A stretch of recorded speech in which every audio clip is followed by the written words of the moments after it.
back to the BestWorst11 podcast. I'm your host, Joshua Lewa. My next guest is the founder and creator of Gazelle Magazine, a luxury lifestyle magazine with a national and global impact and reach. Prior to this venture, she worked as a model, television news producer, and the owner of a public relations agency, just to name a few areas along her professional journey. Born in Zambia, she's an alumni of the University of Missouri St. Louis, and you can follow her at Gazelle Magazine or at Just Cilla, that's Cillah on Instagram. And you can find her online at gazellemagazine.com and Cilla.com. She has this great podcast that I really encourage you to listen to. I know they're going to try to get that going back up again, called Just Cilla, and I really encourage the listeners to check it out. There's some really strong content.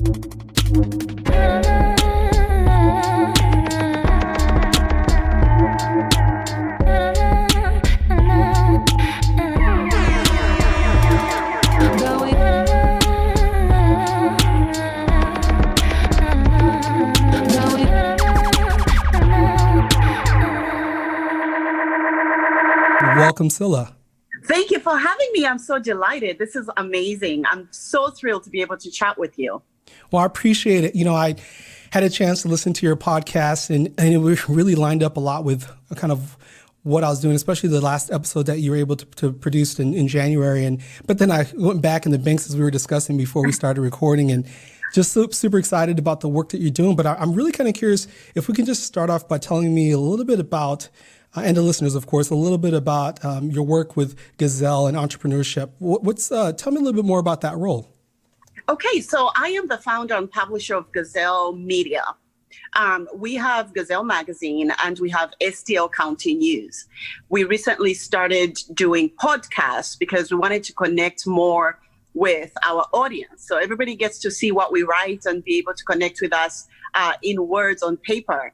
But I think it's really critical in this time of digital that we bring our voices to the screen and be able to share our thoughts with our audience. So we have an amazing team. I have a team of executive editors and a lot of contributing writers and photographers. So we cover everything from fashion, beauty. Community is a big part of what we do, particularly event coverage for nonprofits.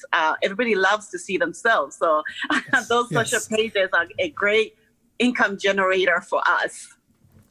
Excellent. So, you know, I was kind of doing a little bit of research on you, and it sounds like you've had an interesting journey towards this place. And so if you wouldn't mind, just from a career perspective, if you can talk to me a little bit about kind of your evolution to becoming this incredible entrepreneur. I always knew that I wanted to be in media. So I went to the University of Missouri St. Louis. I graduated with a mass communication degree. And my first job was as a production assistant at Channel 5. That was about 3 weeks after graduation. Wow. So I literally, I had 3 weeks to kind of figure out if all this work was even worth it, you know, that dead period of trying to figure out what the rest of your life will look like. So I got that first job. You could say that I forced myself onto the producers and anchors to let me write for newscasts. So about 2 years after that gopher position, you're running teleprompter, you're pretty much at the bottom of, of the lake as far as where you stand in the organization. You're literally learning from the best. I did gain enough experience to be able to get a job at Channel 11. KPLR 11, that was before they merged with Fox 2. I worked as an assignment editor, so I'm the one hearing the scanners and the news, sending photographers out and all that stuff that ends up on the screen. I just really loved the writing part of it. So I worked myself into a role as a production, an associate news producer. I was there for several years, and then I got rehired at Channel 5 by the same executive producer to serve as the morning news producer. I started on weekends, and basically what a producer does is you walk into a newsroom, you're looking at an empty screen, and you have to fill it with an hour of news. So every decision that you're making, particularly on the shift that I work, you have to determine what the top story is. When the news anchors and reporters come in at 3 a.m., my shift started at 11, they need to know what they're going live on. They need to know what they're doing. So I started in that role as a weekend producer and writing on the weekday newscasts. In time, I ended up going on Today in St. Louis. So I was the morning news producer for the 5 a.m. And occasionally the 6 a.m. and the 10 a.m. newscast. So, yeah. I think I was just really determined to grow in my role. I just love being the best that I can be. And I was literally going for it. So it was, the newscast was highly rated Today in St. Louis with Art and Jennifer Blum. So if you've been in St. Louis long enough, you know them. Yes. And that eventually led to entrepreneurship for me. It's not really a pretty story. The short version is I was going through a divorce. Working that night shift is really hard on relationships. I can imagine, yes. Yes, and I'll tell you that very few overnight people in the news business are on their first marriage. It's just hard. So that experience was the catalyst for me to go into entrepreneurship because I wanted to gain a sense of control over my life. It was hard to work nights at that point. I had a 2-year-old and a 6-year-old. And I was so exhausted. I was literally going 100 miles an hour and coming home and being a mother, feeling a sense of, like you're losing control of your life. It wasn't gratifying anymore because I didn't have the life balance to enjoy it. So that is what led me to walk into my news director's office. I asked for a schedule change and it wasn't possible at that time. And I just quit on the spot. Wow. Yeah, it was 2008. There was a recession going on. That is, that's how exhausted I was. And my news director said to me, "Are you sure you want to quit your job when everybody around you is losing their job? You are secure." And I just said yes. I just in that moment felt that I was going to take a leap of faith and be happier. So that's what led me into entrepreneurship. I founded my PR agency, Xanadu Public Relations, and I went on to represent the Pujols Foundation, professional athletes and entertainers, and corporations like Mercy. So I did that for several years until around 2013. I found myself, while I was doing PR, just connecting with a lot of people in the fashion and lifestyle sector. It led me to found Missouri Fashion Week at the time. We changed the name to Missouri Style Week. But that became a staple in the St. Louis community for a few years. And that's what led, all these creative people in fashion, beauty, industry, lifestyle, not a platform in St. Louis that appreciated particularly those that came from humble beginnings. I just felt like I needed to give them a voice. That led into Gazelle magazine. And, the short answer is I do things with instinct and when I just feel that it's the right time. And then Gazelle magazine has become this entity of STL County News and the podcast that we're doing, community engagements. Unfortunately, COVID got in the way, but we were about to start doing live podcast events on stage, interacting with our audience. We're really excited about it. So we had to put those plans on hold. But that's been my career journey, a lot of ups and downs in the midst of all of that. But what has been consistent is that it's all tied to media. Absolutely. First of all, I think it's really amazing. And it must have took a lot of courage for you to walk in 2008, as you mentioned, and as your former boss mentioned, while people were secure, you're getting ready to make this huge decision to walk away and start your own thing. But I noted that you said you took a leap of faith to be happier.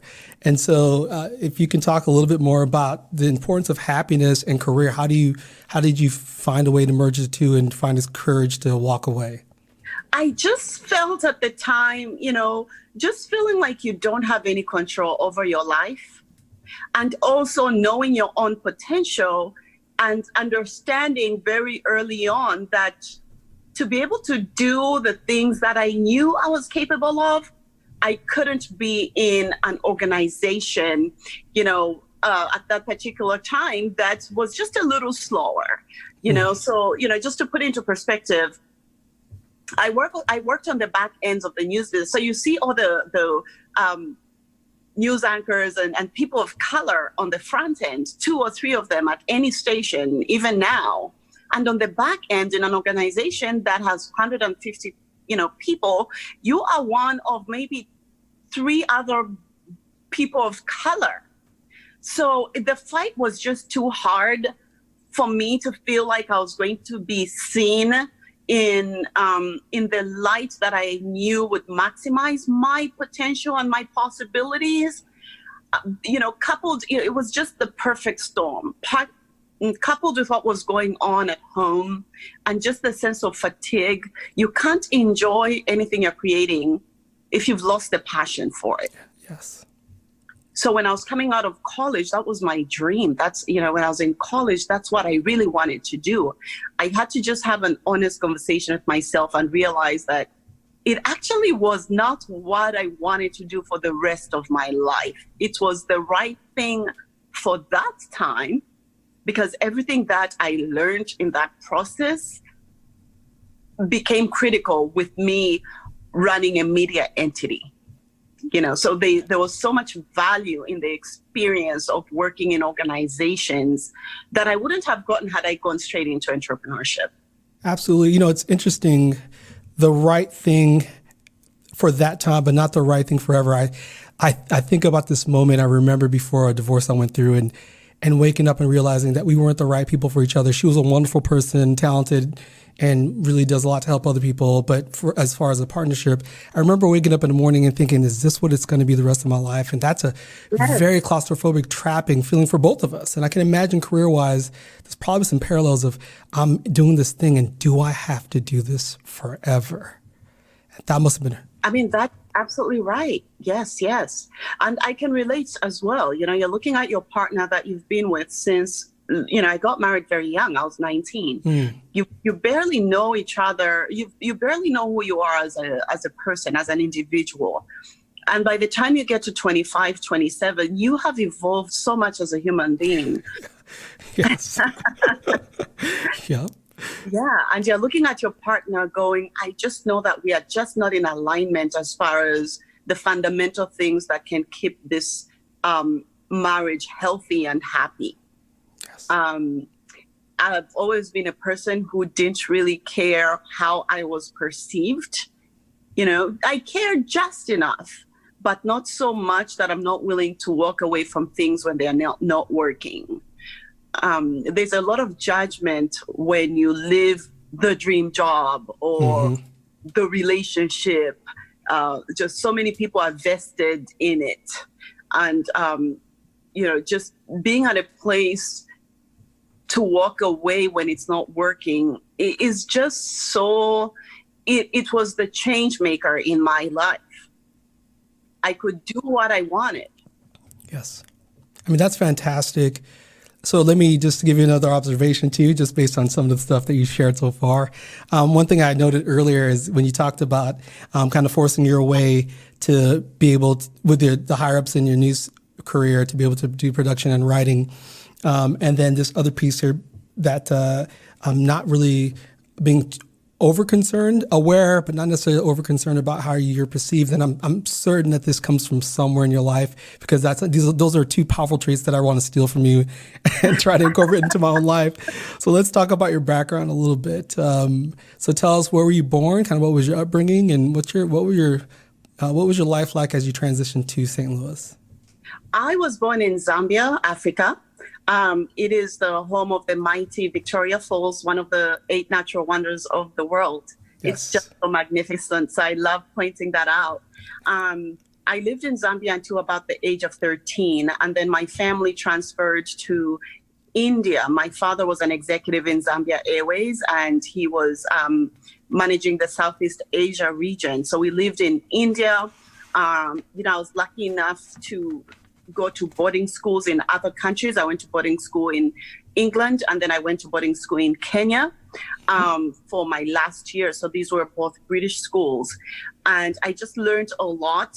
You know, a lot of people say I'm very formal now, and I know that that's a big part of why. But around the time I was 17 and a half or so, going towards 18, the company my father was working for, Zambia Airways, basically TWA'd. Okay. So it liquidated. There was no warning. Everybody who was based out of the country had to come back. Our lives basically changed overnight. So we came back to Zambia. And between all the economics of that being taken care of, which didn't end well, you know, eventually with my family, there was just a drastic lifestyle change. I could see that we're heading, you know, I just knew that things were going to be bad. You can just see the start of it. And I always wanted to come to the United States. That was a dream that I had from around 10th grade, to come to college in the United States. So when all this was happening, I convinced my mother every day for 10 months to let me come to the United States. And she did all she could. She actually borrowed the ticket that brought me to the United States. Yeah, so during that 10 months, the Miss Zambia pageant was taking place. So if you think about it, when I was in high school, I was a very subdued person. Who I am today is not who I was back then. I just was in my shell a lot. A friend of mine came to the house and said, basically, they're auditioning for Miss Zambia, and I think you need to be a part of it. Let's go. It's happening right now. And, you know, I didn't even get a chance to think about it, you know, and it was kind of, you have to do it. You have to do it. I know you're going to be great. Let's go. You've got nothing to lose. And so I went, and the short story is I auditioned, and out of a whole group of people, they were choosing 12 to be in the Miss Zambia pageant, with the winner going on to Miss Universe. I was number 13, so I didn't make the cut. About a week later, I got the call that one of the girls had a baby and didn't tell the organizers, and that particular time you couldn't be a mother and be in a pageant, basically. So she had to drop out. And that's how I ended up in that number 12 spot. And I went on to compete and ended up being the first runner-up. So all of this was just serendipity and unplanned. And sometimes when I look back, I can't even believe I did that. It was such a leap of faith. But it also gave me the courage, you know, coupled with the fact that I did go to boarding school, to know that I could survive by myself anywhere in the world. I just had a burst of courage. You know, it was such a self-esteem booster, so to speak. So I came to St. Louis with literally I had $136. Wow. And I knew a friend in Columbia, Missouri, who was attending Mizzou. And that's how my journey started. I came from New York to Columbia, Missouri on the Greyhound. It was about 24 hours. That's an adventure all to itself. It was. But it was so exciting at the age of 19. I wasn't really thinking about fear and all that stuff. I just had a passion to be someone. And I think that overpowered any fear that I had. And, you know, up to this day, it's a driving force, not necessarily to be someone at this particular age, but to feel like I contributed something and left something in the world of value. So a lot of things that I'm starting to do, I just want to leave a legacy of helping and uplifting and empowering, particularly women.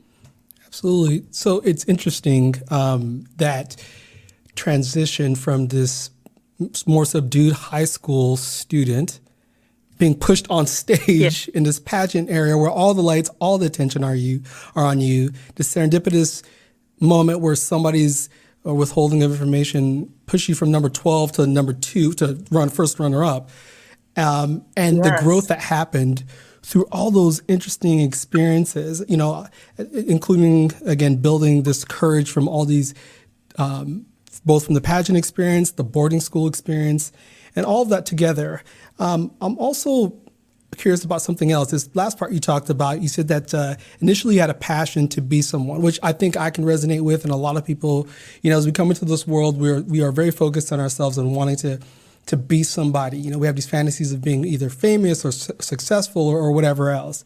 And somehow for you, that has transitioned into this idea of being a contribution, someone who leaves something of value for others, that legacy piece. I don't know. I've not been able to name in my brain where that transitioned for me to wanting to be a contribution. I'm curious, just out of curiosity, are you able to pinpoint some place in your life where that transition from self to others? I would say it has happened in the last 5 years. Excellent. And just looking back and seeing the random people along the way who lifted me up. There comes a point when you feel like there's just got to be something bigger in the world. It's not all about making money. It's not all about me, and it's an uncomfortable place to be when you feel like you're just not doing enough for others. Sometimes you can get into this me. I want to have a career. I want to build. I want to do this. I want to do that. It's all about you. And then you realize you're not getting a lot of joy out of all these things that are happening. And at some point I realized it's because it was all internal. It was all about me. And to be able, and it started gradually, when I had people come, particularly young people, and say, I remember when you spoke at such and such and how it inspired me. I did this and I did that. Or we met here. I started seeing people, Yes. And even when I go to events now, I see people, I take the time to see them as human beings and not just these people who are an audience in this thing that I'm creating. I just, and speaking of too, I watch Super Soul Sunday, I watch Brene Brown, I watch Iyanla, Yes. I'm a fan too. Really? Oh, yeah. Yeah, it's just an innate desire inside to be a better human being. And the best way to be better is to just do something for somebody else. And so as I'm embracing that part and knowing that it's part of my life, and sometimes you're thrown into it. When people keep saying the same thing, I was inspired when you did this or when you say this, you start analyzing and saying, maybe my life purpose doesn't lie where I think it does. Maybe it lies in me touching somebody else's life and making their life better, not making my life better. Because the more I do it, the more my life seems to be better, Yes. And it's full of challenges, without a doubt. But my perspective on that has changed, and understanding why I'm being given those challenges. It's no longer about how things are unfair. I look at it, what is the lesson in it for me? Am I supposed to be making a transition to doing something else? What is this trying to teach me? So I take a moment and listen to what I'm being told and given. And that has just, that has been a guiding light for me the last 3 years, particularly. Well, thank you for sharing that. That's, to me, very inspirational, and it really is fortifying. I think, as I reflect on career decisions and choices and ambition, when it was inwardly focused about getting to the next step, maybe getting to some end goal career-wise, it left me unsatisfied. And I think, that transition space that I'm going to have to do some reflecting on after this, to be honest with you, about when that happened for me is going to be really important, because I know the what, but I just don't know the how I got there. And I think just listening to you mirrors that importance in my life as well. So I really appreciate that. You began to see people. That sounds so amazing. Like you began to actually be alive. Like that's just amazing. So, because I always think of people who put out together a product, or maybe they're in business and they're thinking about bottom line and just numbers. But you're starting to see the people you serve and the people you work for and the people you're providing content for. And that's an incredible shift. Does that make your work a lot more enjoyable? Can you tell me a little bit about that? Oh, yes. I absolutely love what I do. And I'm vested in my team as human beings, not just, people who are providing an end product. There's just a sense of community that everybody needs. Even if it's 3 or 4 people, you just accomplish so much more because you have a mission. And the mission is clear in our organization. Our mission in Gazelle is to inspire and uplift and give opportunity to those that will not have other doors open for them for whatever reason. So there's always the underlying thing that you get to be known for, because you are all in alignment as a group. So I certainly attract like-minded people. I think that helps, because everybody has different values in whatever they're doing. And so aligning with people who think and see the world in a similar way that you do helps a lot in that process. To have people, there's a certain point that you get in your career where people are scared of telling you the truth. Mm-hmm. And I have always wanted to be surrounded with people who are not afraid to tell me when I'm steering wrong. And that has become even more evident as we are dealing with diversity issues. Diversity and politics are such great dividers. What is my responsibility with having this platform to be able to impact change, but understanding that every single person, regardless of their opinion and view on the world, is still a human being? Yes. And how do you tell the stories responsibly in a way that is uplifting? That takes a bit of strategy and intention.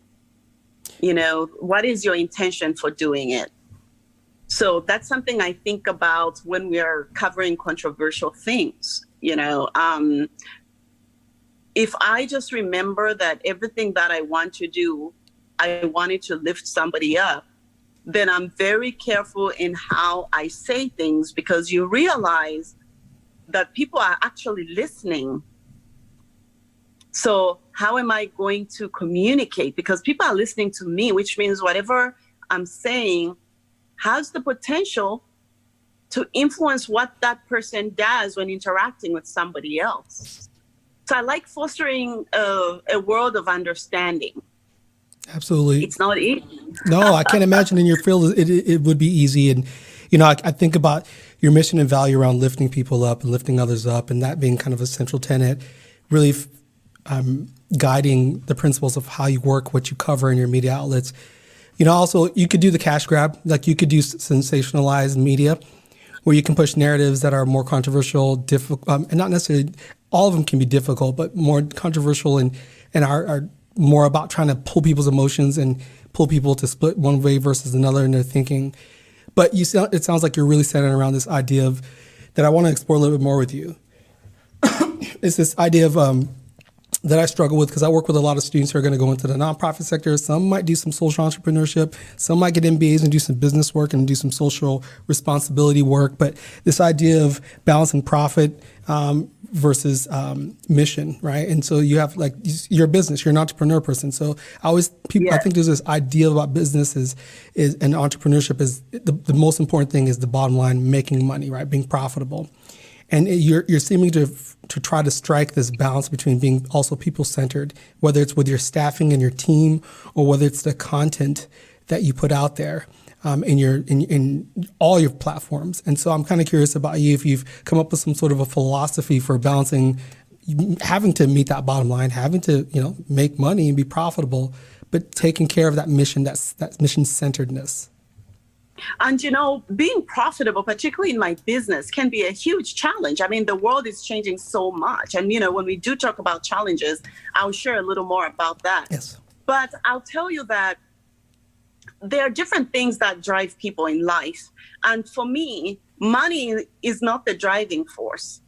I want to do what I love. I want to do it passionately, and everything works itself out. Now, of course, it doesn't just work itself out, but I find that, everybody has a role to play in life. And for me, profit has just never been that. I'm comfortable, and I have a business, and I've got a home, and I love the creativity part of it. And we are innovators. We do amazing things. We think outside the box. We do all of that stuff. I had to learn the business side because the creativity is given. I believe that it's God given. I have to work hard. I have to put in the 10,000 hours, but it's innate. It's there. Yes. Right. And this is one of the things I tell young people who are coming out of college. Really think about the business side as well, even if you're in the liberal arts, because it took me a while to care about the business side because I just wanted to create. I wanted to do the fun stuff, the stuff that's fun to me. And now, by sheer economics, understanding that in order for me to do what I love, I have to be able to run a business. Yes. That is not something I realized until my mid-30s. And usually there's some event that, they come to Jesus moment that's like, oh my God, I have to change something here, But now I work in a place, being able to say it's not about what I want to create. I have all these people working really hard for me and my vision and my company, and they deserve to be taken care of. So again, I'm not thinking about my bottom line. I'm thinking I might be okay with this, but I have these people that there's a certain responsibility as the head of the company, which I've heard other people, no matter what the size of your company is, it's a certain pressure. You feel responsibility for your team. You feel responsibility for their children. You feel for their families, their mortgages, et cetera, et cetera. So you end up caring about money because you have things to take care of. But again, when the mission is clear in your organization, it's just easier to deal with the things that come. It doesn't mean that you're not going to go online and find me being controversial, particularly in this time when you can't just sit back and let other people take care of things. I had a period of fear where I say, well, this doesn't align with our readership. Do we really want to talk about that? It could hurt us as a brand. And now the way the world is today, as it stands, I've had to figure out as a leader how we are going to tackle these issues. Because my team is made up of, Democrats, Republicans, different religions, et cetera, et cetera. You can still be different in an organization and still have the same core mission to take care of, to just have responsibility, to care about what you're putting out and its impact beyond your product. I think that is so ingrained in our organization that even when we feel ourselves steering too far with anything, we bring ourselves back. That's not to say that you don't tackle the issues. You just do it in a way where the whole team feels like they are a part of the change. You're not excluding in that conversation.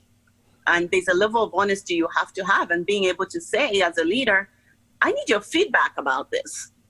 This is what we're trying to do. I need your feedback. How do you feel? And so you start feeling the different perspective from somebody who might be white or Republican or Democrat, and they're sharing their perspective. And cumulatively, that's a poll that you just took. And that helps you frame the message in a way that empowers. That's wonderful. I think we're very tempted to be tribal and pick teams.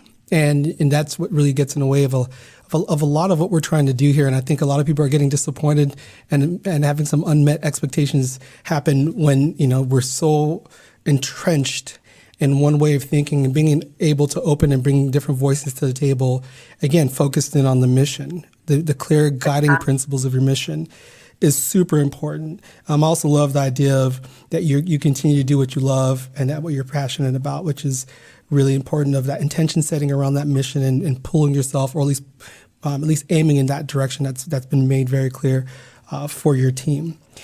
So just one more thing, and then we'll get into the best worst thing, the big question here in a moment. But I want to know about this idea you said earlier. Along the way, and maybe this is dipping into the final question, but along the way, random people kind of helped you out And I'm curious about your take on this collective base of support and help from other people. You know, there's something that I say so much lately. Your biggest supporters will not look like what you think they will.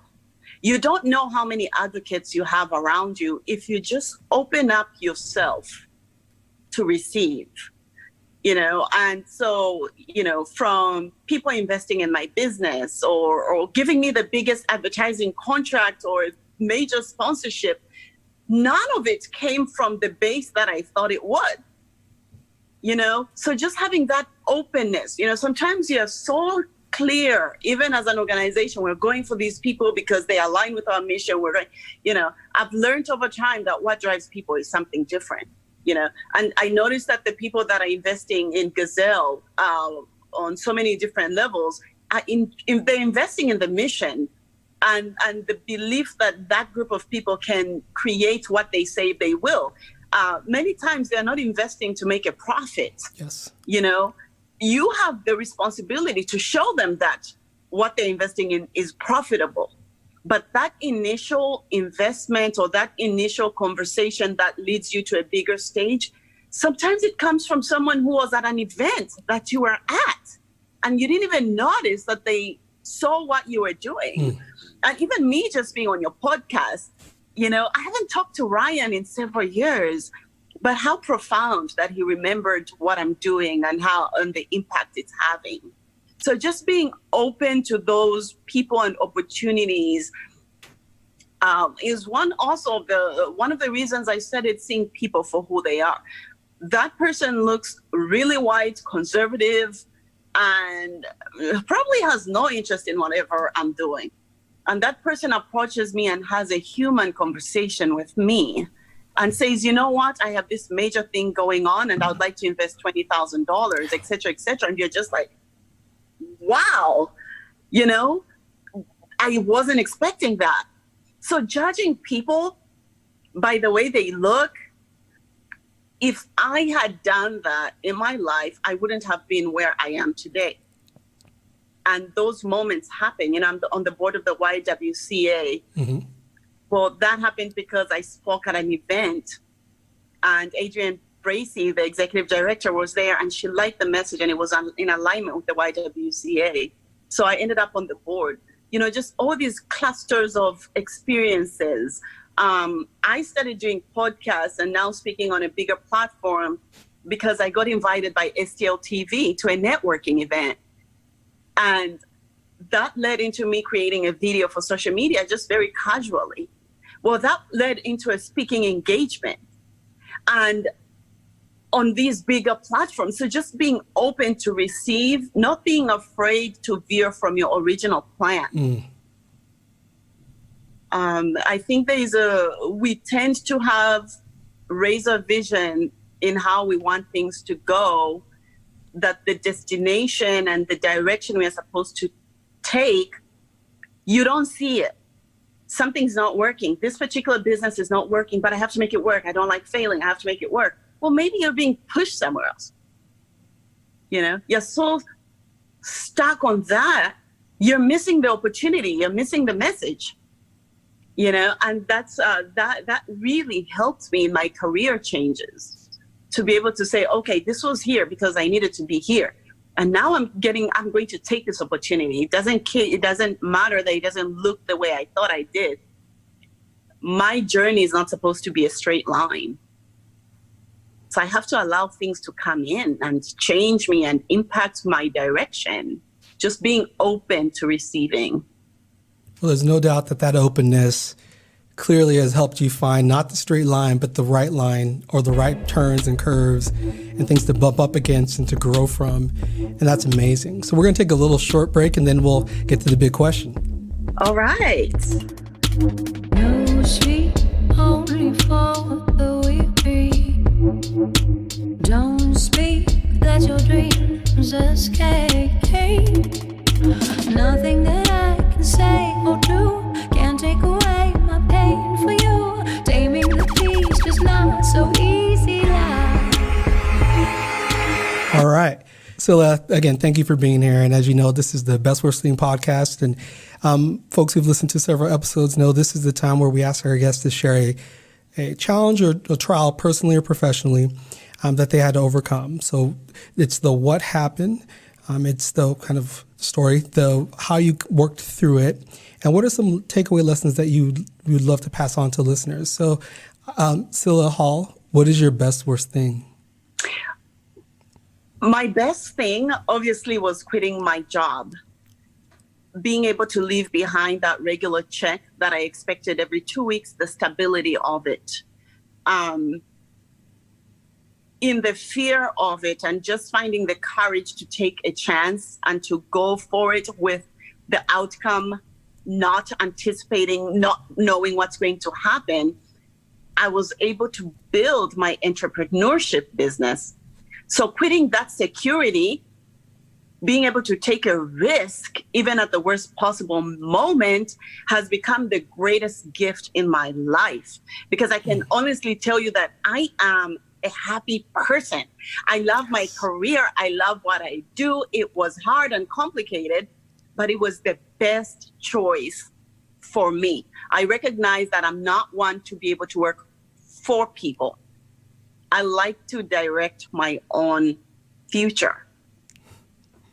So that was definitely the best decision. The worst decision, I would say, would be, just running Gazelle. We started with Gazelle magazine, and it took me longer than I thought it should have taken to be able to understand the impact that digital is going to have on the media business. There was a moment in time when I didn't think I'd make it, because I was so set on, talking about being set on your original plan. I had no flexibility to change the plan. My plan was to have a print publication, which the distribution is from Brentwood all the way to Chesterfield and then to Kirkwood, Wildwood, that whole area. That plan was going well. The problem is the world was changing. And I didn't allow myself to accept that the world was changing fast enough in a way that wouldn't impact the bottom line for me. I think we pivoted just in time, and this period of COVID couldn't have been more, the blatantness of how critical it was to move digitally. It's now. Everybody's digital right now. Everybody's virtual. It's an important part. This event has forced everybody to understand the power of digital. So had I made that transition 2 years ago, as opposed to a year ago, we would have certainly gotten bigger rewards. But at the same time, going through that tension, the tension of trying to stick with the same thing, keep it going, and then realizing if we don't change, we're going to drown. It will be the end. The world is changing. We have to change. We pivoted in time so that when COVID happened, it was a seamless transition. Yes. So our whole team can function on a digital virtual platform.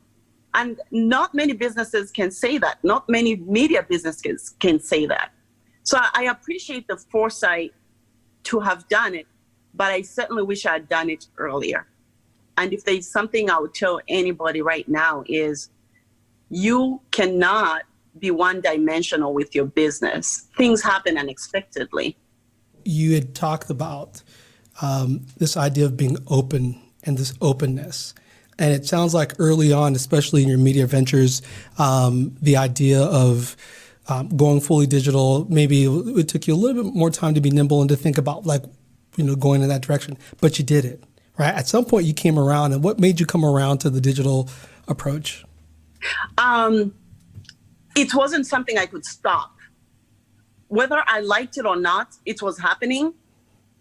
And the world as we see it, you can see it with Amazon, you could see it with retail giants just folding because online shopping was happening. Just things were moving. The world is changing. Facebook, Google, Amazon, these organizations have changed the way we interact. And I can't change that. That's a fact. I just have to figure out how to fit into this new world. And so, my team consists of journalists who they've been reporters and, news anchors for 25, 30 years. They're used to how things have been. To get everybody on board was a bit of a challenge. Oh, yeah. But again, it's the trust factor. And also them being able to see, if we don't make this transition, we are not going to exist. We have a choice, change or die. Those are the only two things that can happen. So we have to change. Absolutely. And then you have to convince the community that digital it's critical. And then COVID happened. The blessing in a lot of things ended, we don't have to sell it as hard anymore. Mm-hmm. Because that's just the future. You are absolutely right. We are living in a time where that digital thing that you started to pay attention to and that you made the shift to, that we're forced to now reckon with that and pay attention to it. And now it is the thing that we're using. My regular job, I do everything digitally and I don't have face-to-face meetings. For as long as this is going to last, this is going to be the primary mode for which we connect with our loved ones, the way we get our content, the way we shop for a lot of people. That's going to be really important for health reasons and other reasons. And so I think that's really important.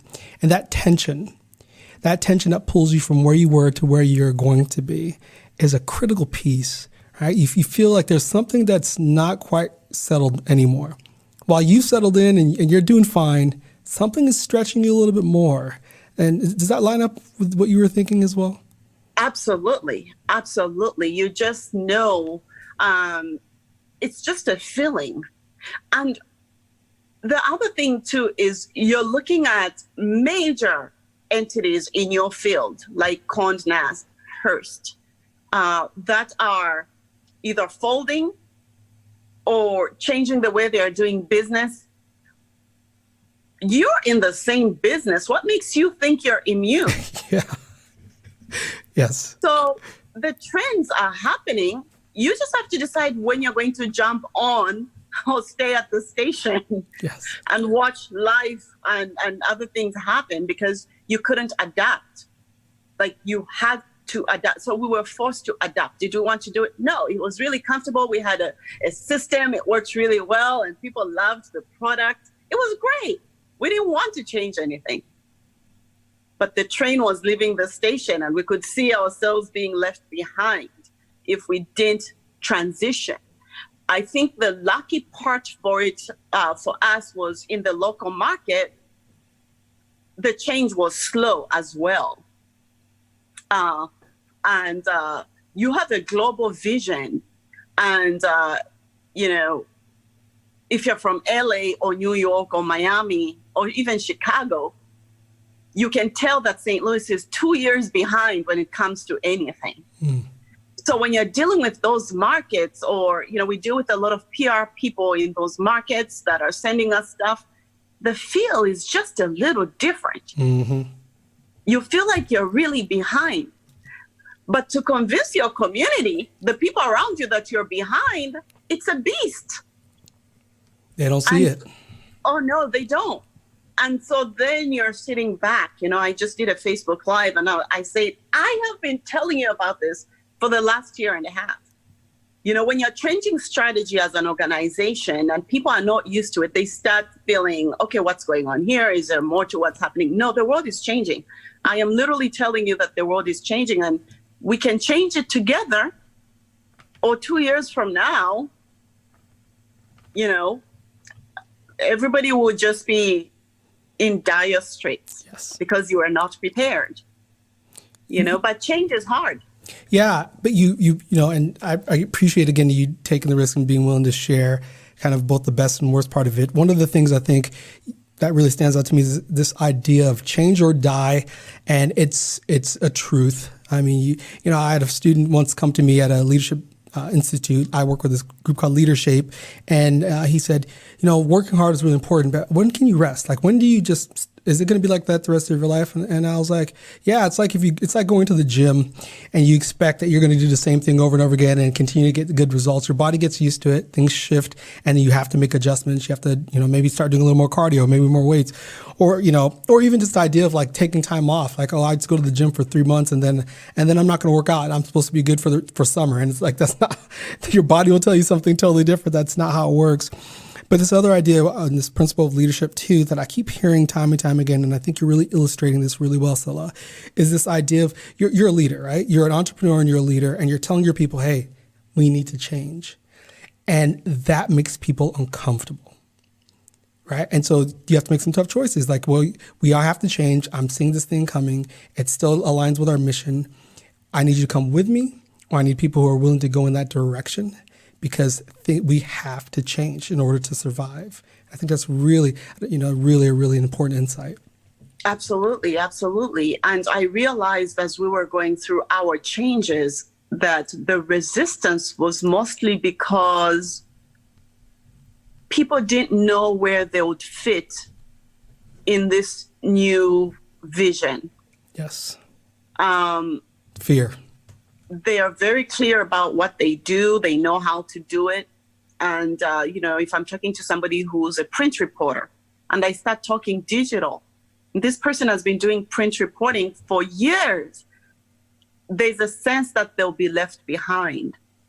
And so being able to reassure the team that this is a joint effort and clear about where everybody falls and what they can do to be a part of this change and help, I think is what eventually made everybody jump on board in my organization. Just uncertainty is scary, particularly for veterans. New graduates or, our junior writers, they'll go with whatever you're saying. They're on Facebook, their Instagram, TikTok, Snapchat. They get the pace. Yes. But the seasoned journalist is quite resistant because there's also that nostalgia of that's not how things are done in journalism. The whole, and, even just an institution in education or government, things move just a little bit slower and it's comfortable. So any change feels really drastic and scary, but I think when it's well explained, but particularly when everybody knows that their job is secure, this is not about losing anyone. We all have to do this together, and having a clear structure of how it's going to be done and who's going to do it, just giving them a roadmap so that everybody feels more comfortable. Nobody wants to get in a car and not know where they're going. I think once I realized that telling them and then creating a blueprint of how we're going to do it, even if it's just the next 6 months, this is what our life will look like for the next 6 months. It's comforting for a team. Well, that's great that you consider multiple audiences. I think there's this nostalgia piece that we're seeing kind of at a broader level about like holding on to like safety and security of the way things used to be, and even just kind of campaigning around going back to the way things used to be. But this idea that change is inevitable and folks, change is coming, and so we have to make adjustments. But what I think is even more insightful is that you are considering all audiences and figuring out a way to communicate to those audiences, especially those who are working with you in your mission, in a way that brings them along, that says, okay, listen, you're still going to be part of this. This change doesn't mean you get left behind. It just means a little bit more growth and challenge for you, but you're part of this change too. And I think that that's something that leaders in any industry, whether it's governments, business, politics, they really need to consider this idea of bringing people along, because again, change is coming, and change is important for growth and survival. And so I love that. I think this is a message that a lot of people need to hear. I really think, I just love the idea of kind of happiness, courage, the idea of challenging the discomfort of change. But I want to just ask one more question for you, which is, well, just two more, but one is, if you had a piece of advice to share with somebody who's gone through similar transitions or challenges to get through and to stay resilient, what would that advice be? I would say trust the process.